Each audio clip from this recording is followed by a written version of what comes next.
Só para entender, quem daqui é da área computacional e quem é puro marketing e vendas? Não, você não vale, Rodrigo. Agora está melhor. Computação? Computação também? Marketing e vendas? Tá, então vamos fazer uma introduçãozinha aqui, então. Vamos lá. Eu sou mestre em ciência da computação, né? Uma tentativa de doutorado, mas fracassada graças ao Rodrigo. Obrigado, Rodrigo. Né? Trabalhei com bioinformática, trabalhei com o pessoal do CDC dos Estados Unidos, com essa parte de genética, enfim. Hoje estou CTO na Abla. Só que a ideia de hoje é falar um pouco sobre IA e como a IA é aplicada tanto nos meios conversacionais quanto também em outros meios. Então, já que nem todos aqui são da área computacional, para a verdade, talvez um ou dois, vamos tentar dar uma introdução. IA, vocês têm mais ou menos ideia da data de quando começou? O primeiro artigo publicado de IA foi em 1943. Então, para quem acha que IA começou há 2 anos atrás com o ChatGPT, já está equivocado, né? Então, basicamente, a gente está falando de estar trabalhando com o IA desde 1943. Se não me engano, foi o Kullox e o Pitts, em 1943, fizeram a primeira publicação de uma rede neural, né, de um neurônio. Quando a IA começou, ela começou com a seguinte ideia: como eu consigo fazer com que uma máquina interprete um ser humano? Aí, em 1950, um doido chamado Alan Turing, que provavelmente alguém já deve ter ou assistido o filme ou ouvido falar, de alguma maneira, ele falou o seguinte: olha, então vou criar um teste, que obviamente não foi ele que denominou como teste de Turing, né? Porque aí, pelo amor de Deus, né? Ninguém autodenomina alguma estratégia colocando o próprio nome. Então alguém chega lá e fala: não, esse aqui é o teste de Turing. E ele criou esse teste de Turing que serve para quê? Se uma máquina passar por esse teste, a gente está falando que essa máquina ela passou no teste, logo ela é considerada um humano, certo? E daí que surge o nome rede neural, que é para tentar simular, né, os neurônios, né? Enfim, de lá para cá evoluiu muita coisa. Só que a rede neural, entre outras inteligências artificiais, né, elas ficaram paradas, ali, incubadas durante muitas décadas, por um motivo muito simples: a gente nunca teve capacidade computacional naquela época, né?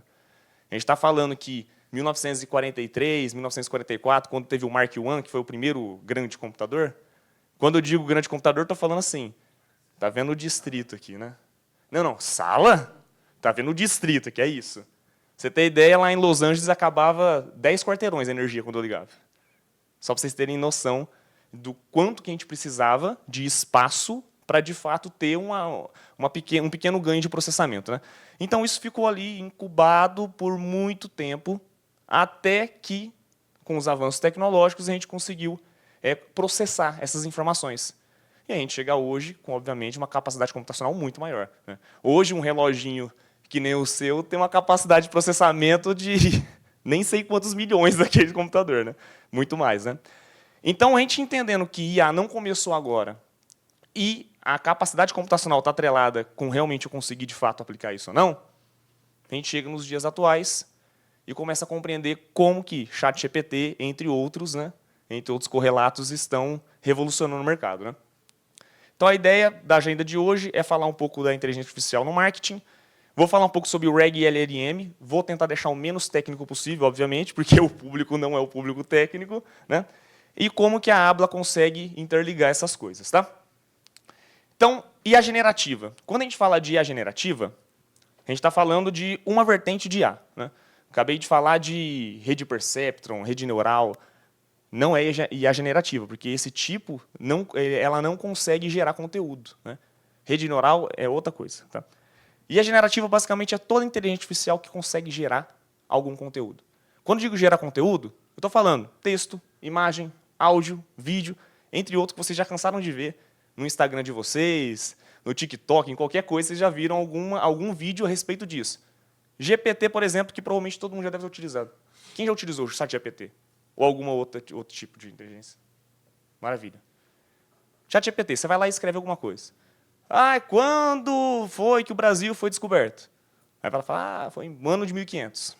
Show de bola. O que você fez? Deu uma entrada de dados, recebeu outra. Ele produziu esse conteúdo, certo? Da mesma maneira que eu poderia ter colocado ali um áudio e ele me retornasse também um áudio. Um exemplo. Quando eu falo de áudio, texto, vídeo, eu estou falando de tipos de dados, né? Então, IA generativa a gente vai dividir em 2 partes muito claras, tá? Primeira parte, unimodal, e a segunda, multimodal. Para ser muito simples, unimodal, eu dou uma entrada, texto. Qual que é a resposta que eu espero? Texto. Dou uma entrada, imagem. Qual que é a resposta que eu espero? Imagem. Ela trabalha sempre dessa maneira, por isso que é unimodal. Só trabalha com um tipo de modelo. Multimodal, eu dou, por exemplo, uma entrada, uma imagem do gato. E pergunto, o que é isso? Ele me retorna um texto. Um gato. Olha, desenhe para mim um gato. Dou como entrada um texto. O que ele retorna para mim? Uma imagem. Olha como já mudou. Escreva para mim uma música sobre um gato. Dou como entrada um texto. Ele me responde com um áudio. Ou seja, multimodal. Hoje, o GPT já tem essa capacidade, tá? O GPT 3.5 não trabalha assim. O 4, algumas versões trabalham dessa maneira, e o 4O também trabalha assim. Todos usam como exemplo o GPT, porque é o que todo mundo conhece, tá? Só que não existe só eles, tá? O GPT é um tipo de LLM. Toda vez que vocês ouviram falando LLM, pensem em IA generativa, para ficar mais fácil. Não significa a mesma coisa, só que fica mais fácil vocês entenderem. Tá? Só que nem tudo são flores. Imagina você, 67 anos, sentada numa cadeira fazendo venda.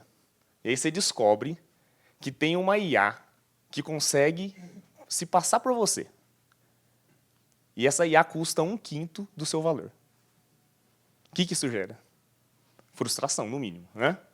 Bom, peraí. Essa IA consegue seguir tudo aquilo que eu tento seguir e não consigo.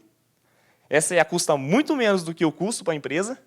Ela consegue converter mais do que eu, ou tem essa possibilidade. Enfim, tudo isso aumenta mal-estar. Né? Essas pessoas elas não começam a se sentir mais à vontade. Então, o ser humano em si, assim como todas as tecnologias que a gente passou na revolução na humanidade, isso gera resistência. Né?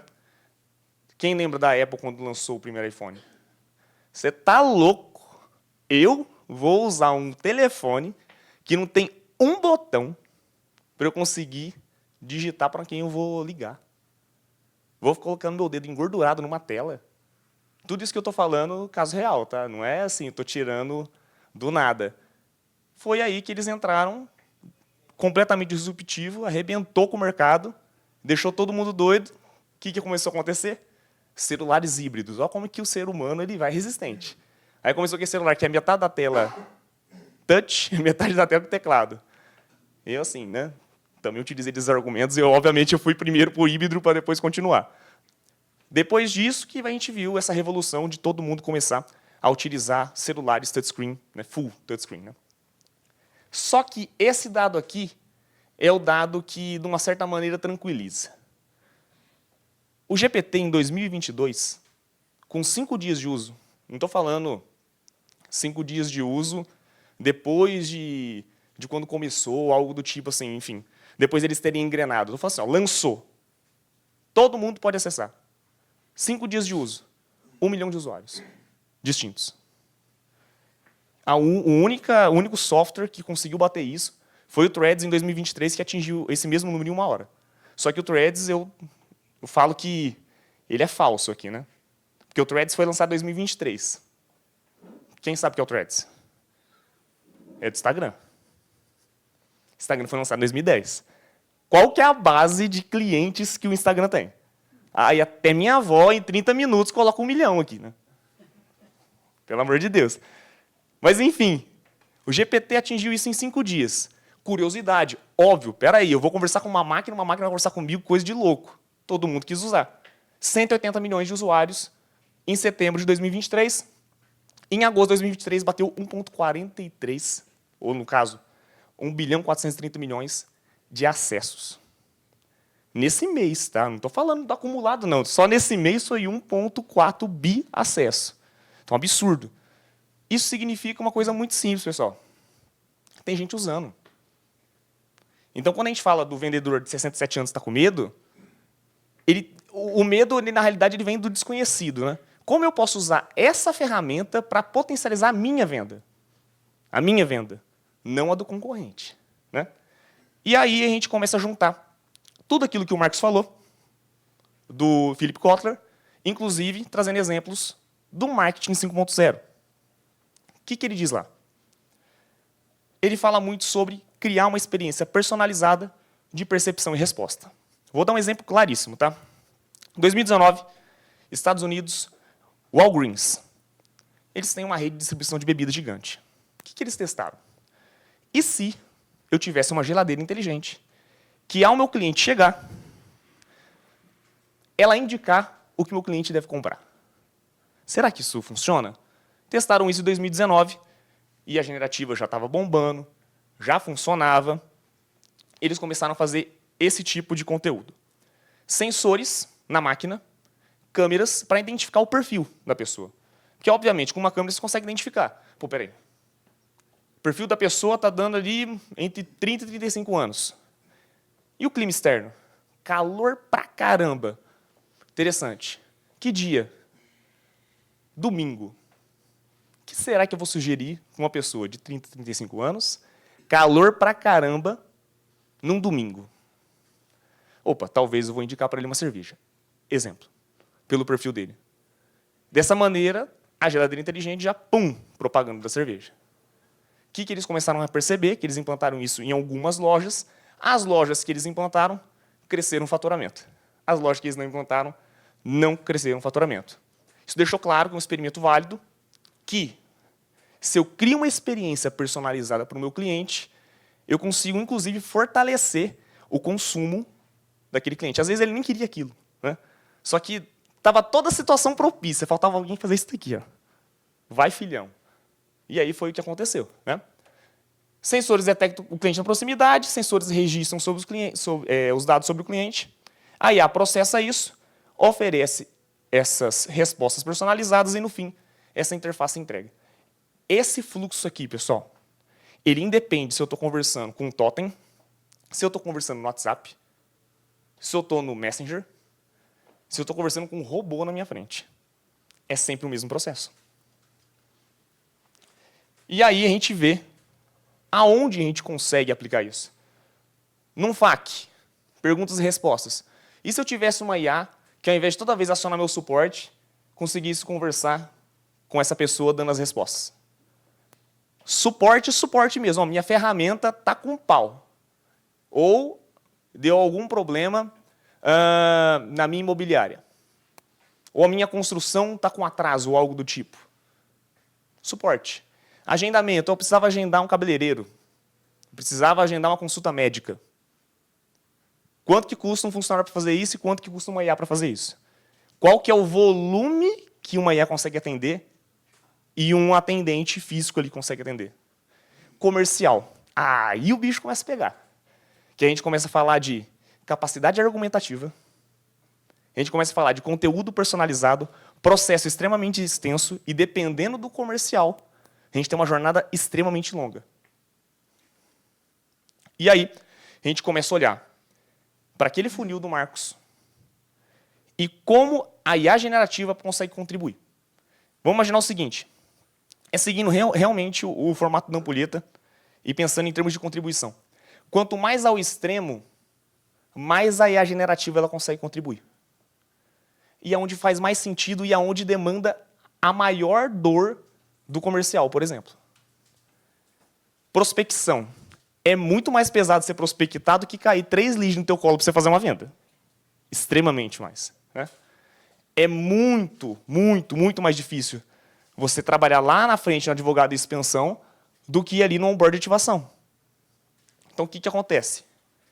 Se aqui eu consigo colocar IA para trabalhar, eu consigo aumentar meu volume. Aqui eu também consigo, aqui eu também consigo, cada vez menos. Né?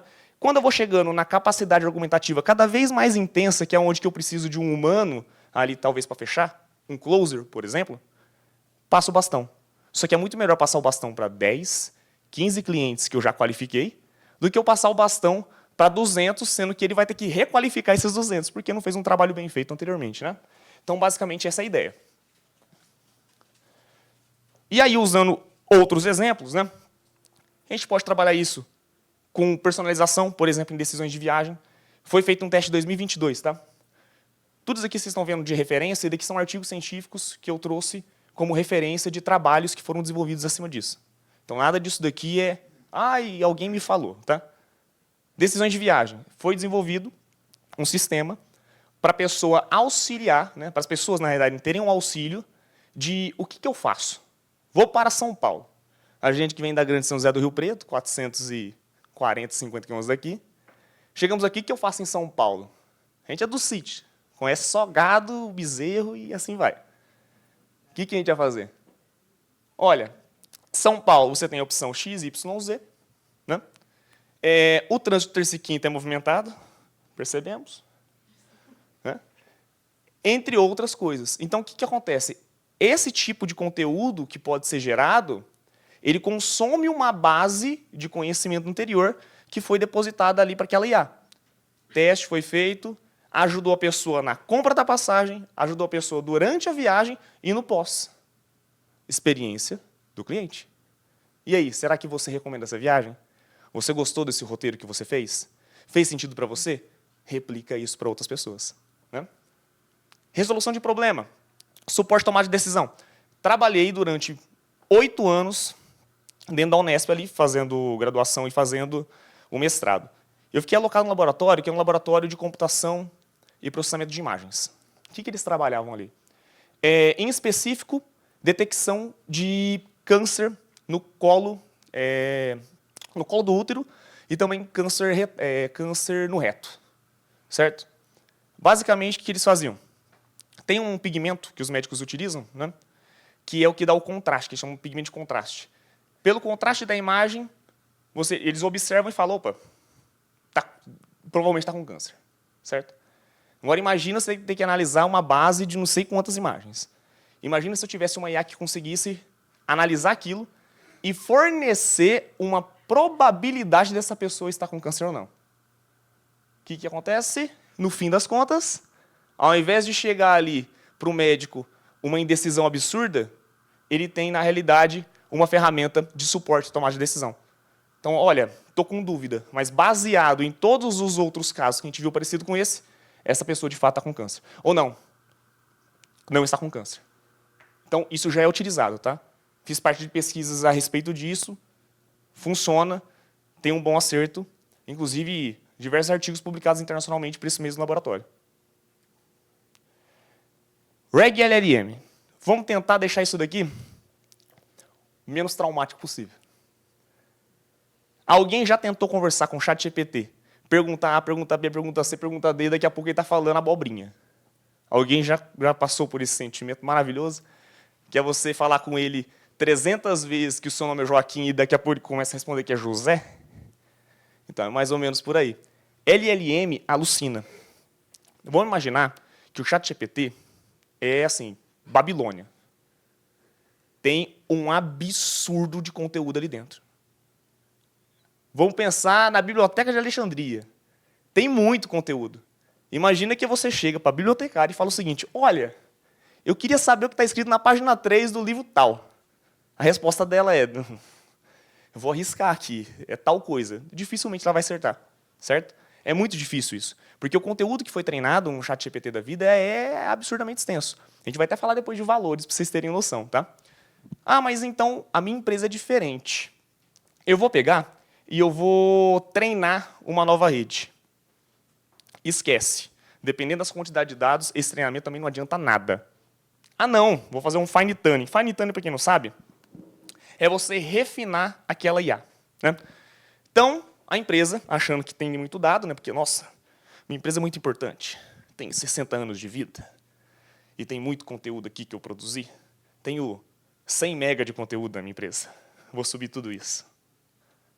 Não preciso nem falar quantos terabytes que foram utilizados só para treinar isso daqui. Tera, para vocês terem ideia, tem que subir 2 casas, aí, tá? Mega, giga, para chegar em tera. Né?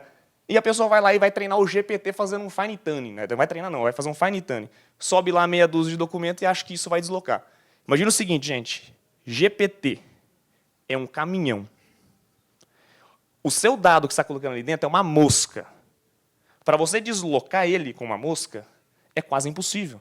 Ou seja, esse fine tuning, ele não vai adiantar em nada em ensinar coisas novas. Né? Para isso, surgiu-se uma estratégia chamada de Retrieval Augmented Generation, ou RAG. Né? O que ela faz? Ela consegue conectar aquelas bases de conhecimento, aqueles documentos, aqueles 100 mega que a empresa tem, com a LLM, que é o ChatGPT, por exemplo, tá? Ou Gemini, ou Llama, seja lá qual vocês queiram utilizar, né? E de maneira que você atualiza essa base de conhecimento, você já atualiza automaticamente também a sua inteligência artificial. Imagina que amanhã você precisa mudar o preço. Meu Deus. Provavelmente alguém daqui já deve ter tentado, ou se ninguém tentou, enfim, só para vocês terem noção. Se eu quiser fazer um fine tuning e colocar aí essa rede para ser retreinada lá no GPT, demora horas. Dependendo do tamanho, dia. Aqui eu estou falando de em 10 segundos você vai lá, altera um valor, a próxima resposta da minha rede vai ser correta. Ela não vai responder, eu atualizei o preço, não é 2,99 mais não, agora é 403. Ela vai responder o 403. Para vocês entenderem em termos de fluxo, o fluxo convencional é isso daqui. Ó. Não vai pegar, obviamente, na tela. Consulta, modelo, resposta. Eu pergunto para o ChatGPT pega e responde para mim. Todo mundo aqui conhece isso daqui. Todo mundo já fez. A gente está falando de eu consulto, um modelo pega e faz com que esse dado que eu estou consultando ele seja convertido para uma outra linguagem, ele vem aqui em um banco de dados separado, que é o banco que tem essas informações da minha empresa, pega quais são aqueles dados que têm a maior proximidade com aquilo que eu estou respondendo. Exemplo, qual que é o valor do produto banana? A pessoa fez essa pergunta. Produto banana. Quando ele vir aqui, ele vai falar assim, peraí, quais são os trechos de texto dentro desses documentos doidos que subiram aqui, que tem banana, tem preço. Aí ele pega esses trechos, joga isso como contexto para dentro da linguagem, para dentro da LLM. Então a LLM vai ter o quê? A pergunta, qual que é o preço da banana? E vai ter uma ajudinha, vai ter uma cola. Fala assim, ó, o preço da banana é tal, tal, tal, tal, tal, tal. Assim, assim, assim, assado. Aí ela vai pegar e vai responder, baseado naquilo lá. Então fica muito mais assertiva a resposta.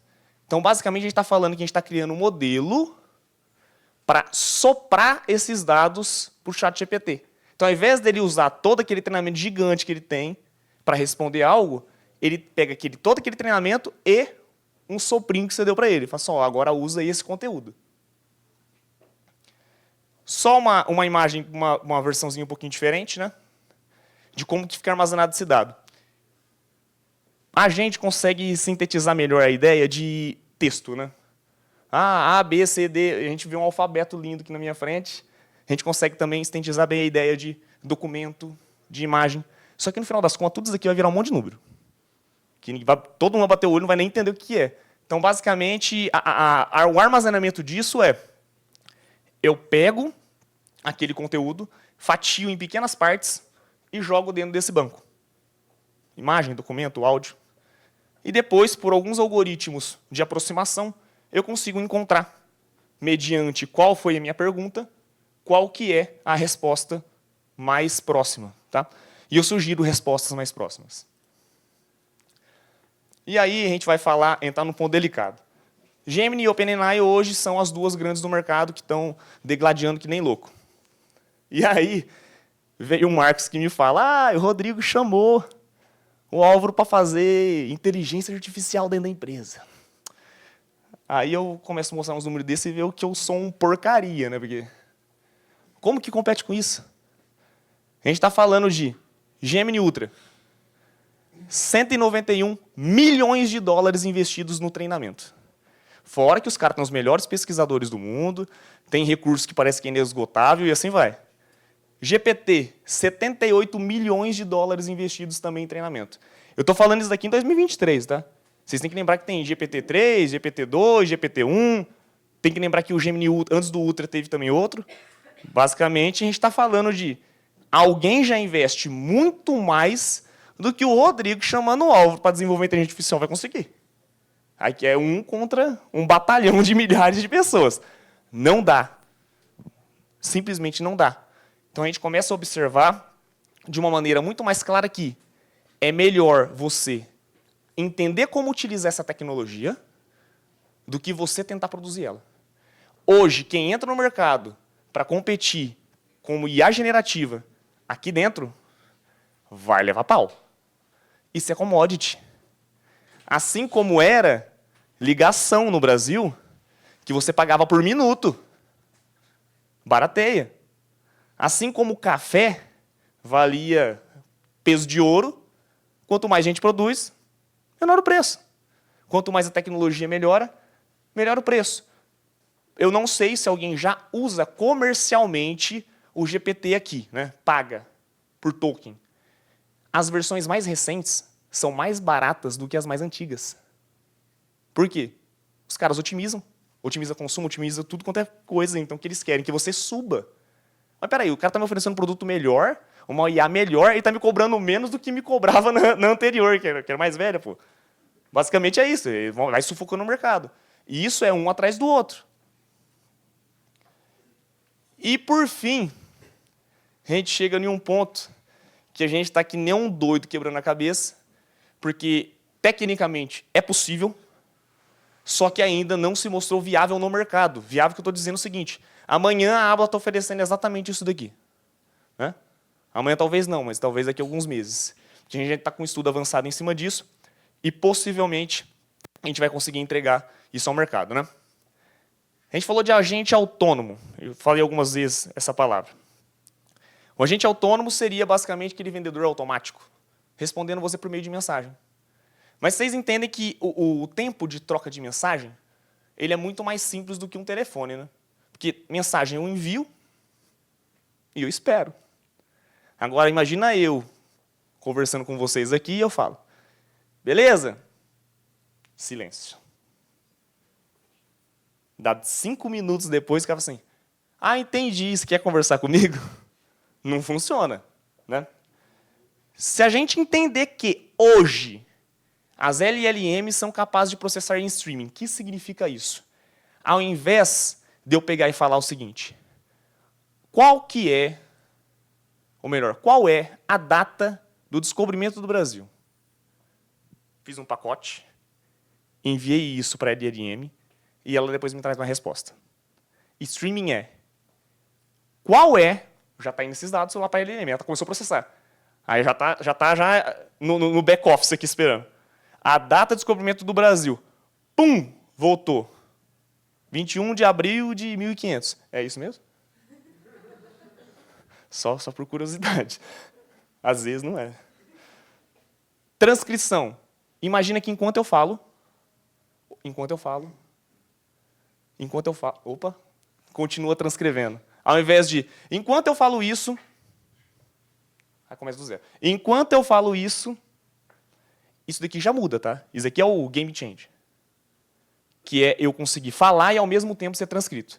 Vocês provavelmente já devem ter visto tecnologia do tipo. Até de transcrição já traduzindo.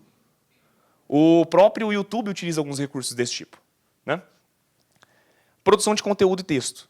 Então, eu pergunto em tempo real, já processou, transcrevendo isso, porque a IA vai interpretar esse texto, e ela já produz a resposta. Tudo isso em tempo real. Pô, suave, lindo, maravilhoso, vai dar tudo certo. Agora começa o problema. Telefonia.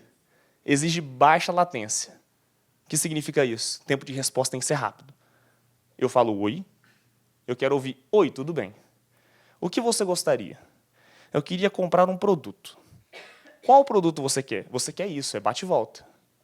Agora imagina que, lembra do processo? Falei. A IA transcreveu. A IA mandou lá para o cara para interpretar. Ele interpretou. Ah, ele achou a resposta. Aí ele vai fazer o quê? TTS, né? Que é o text to speech, né? A vocalização. Aí ele vai criar o áudio, que a voz seja lá qual vocês querem que a voz seja gerada, e vai mandar isso para a pessoa do outro lado. Aí vai chegar. Tudo bem? Exatamente esse é o processo. Imagina que tudo isso a gente está falando de manda dado, processa, manda para outro lugar, processa, manda para outro lugar, processa. Você faz um caminho gigantesco para conseguir, de fato, chegar lá no tudo bem. Muitos recursos envolvidos, obviamente gasto também altíssimo em torno disso, e isso acaba inviabilizando a situação. E aí a gente pensou, pô, mas qual solução seria plausível que a gente está validando de conseguir fazer com que isso, de fato, se torne realidade. Se ao invés de eu utilizar o GPT lá, na OpenAI, eu conseguisse colocar um GPT no servidor dentro de casa. Quando digo dentro de casa, estou falando dentro da empresa. Né? Obviamente, eu vou ter uma velocidade de processamento muito maior. Eu não vou estar concorrendo com mais... Se a gente voltar aqui algum pontinho aqui, eu não vou estar concorrendo com 1,43 bilhão de acessos por mês. Né? Eu vou estar concorrendo com os acessos à minha ferramenta. Então, é muito mais simples. Né? E se eu colocar esse servidor o mais próximo possível do meu cliente? Quando eu digo cliente, está com o telefone. Né? E se eu sumarizar esses prompts? Toda vez que vocês escrevem alguma coisa lá para o GPT, aquilo é um prompt. Quanto maior o custo. Você paga por token. Quem nunca usou comercialmente, você paga aquilo por token. Se eu coloco lá 1000 tokens, tem um valor.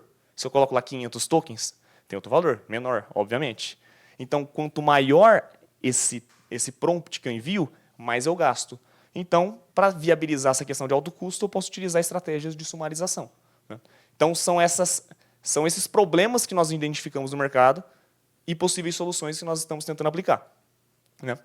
A Abla, hoje, o que já é realidade? Agente autônomo, utilizando essa base de conhecimento, o RegLNM, e ferramentas personalizáveis. Eu acho que eu cliquei, vou parar a apresentação, e eu voltei. Parabéns.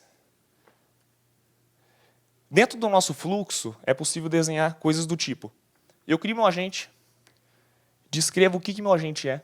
Por exemplo, você é um atendente virtual de Marcos Paulo. Para quem não sabe, Marcos Paulo é o Marcos Barbosa. Isso é uma exposição de segundo nome. Coloco intenções. Eu identifiquei que essa pessoa quer encerrar o atendimento. Não identifiquei que esse lead é qualificado. Não identifiquei que esse lead é desqualificado. E eu consigo mandar ele para um caminho distinto. Então, isso já é realidade. Inclusive, a gente já fez teste até de vendedor automático. Você coloca ali, descreve ele, você vai se passar por Marcos Paulo. Você é um representante da Abla. Você tem que falar isso, isso, isso, isso, isso. E aí eu tenho minha base de conhecimento. O que tem na minha base de conhecimento? O que é a Abla? O que ela faz? Aonde que a gente ganha dinheiro? Quanto que isso custa? E quais são os problemas que ela resolve no meu cliente? Qualquer pergunta que você fizer para ele vai pegar, vai interpretar e vai pegar a colinha. Lembra do sopro? Vai lá naquela base, busca a informação e utiliza para dar uma resposta. Essa daqui, por exemplo, é uma base de conhecimento. O que eu posso subir ali dentro? Vídeo, áudio, documento, por exemplo, um PDF, planilha, texto propriamente dito, conversa. Inclusive, o que a gente já fez? Imagina que você tem o teu melhor atendente. Nossa, esse cara do comercial aqui é bom, hein? Pega aquele case de sucesso dele. Essa conversa é a conversa referência. Se todos os meus atendentes conversassem que nem ele fez nessa conversa aqui, o cliente pergunta isso, ele responde aquilo. O cliente pergunta aquilo, ele responde isso. E assim vai. Pega essa conversa e utiliza como referência. Né? Você consegue subir, inclusive, para ele ter esse comportamento parecido com desse seu colaborador que tem, digamos assim, a atitude mais perfeita possível. Né? E também a gente conseguiu fazer um esquema de ferramentas personalizadas. Né? Imagina que hoje já é possível, por meio de algumas tecnologias, você conseguir fazer que a tua IA ela consulte algumas ferramentas. Só que isso é muito blocado. Você consegue consultar Google, consegue consultar Wikipedia, algumas ferramentas da Microsoft. Eu estou falando de que é possível, por meio da Abla, você conseguir buscar dados dentro da API da sua empresa. Exemplo, empresa A tem uma API lá que tem todos os dados dos clientes devedores. Aí a pessoa entra em contato via WhatsApp e fala, olha, minha internet foi bloqueada. E aí? Ele vai lá, identifica a intenção. Internet bloqueada. Pode estar com um problema do quê? De pagamento. Vai lá no meu servidor da empresa, não tem nada a ver com a Abla. Consulta esse dado, retorna, volta e fala assim, opa, temos um débito.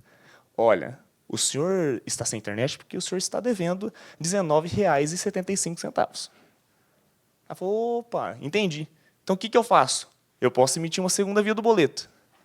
Vai lá, emitir a segunda via do boleto, passa os dados do cliente, pega o link do boleto, por exemplo, e retorna para ele. Está aqui teu boleto. Esse é o exemplo claro que dá para fazer, tá? E por fim, a gente conclui que o marketing não é o mesmo e nunca será. Então, esquece, a gente estava falando de marketing 1.0, 2.0, 3.0, até o 6.0.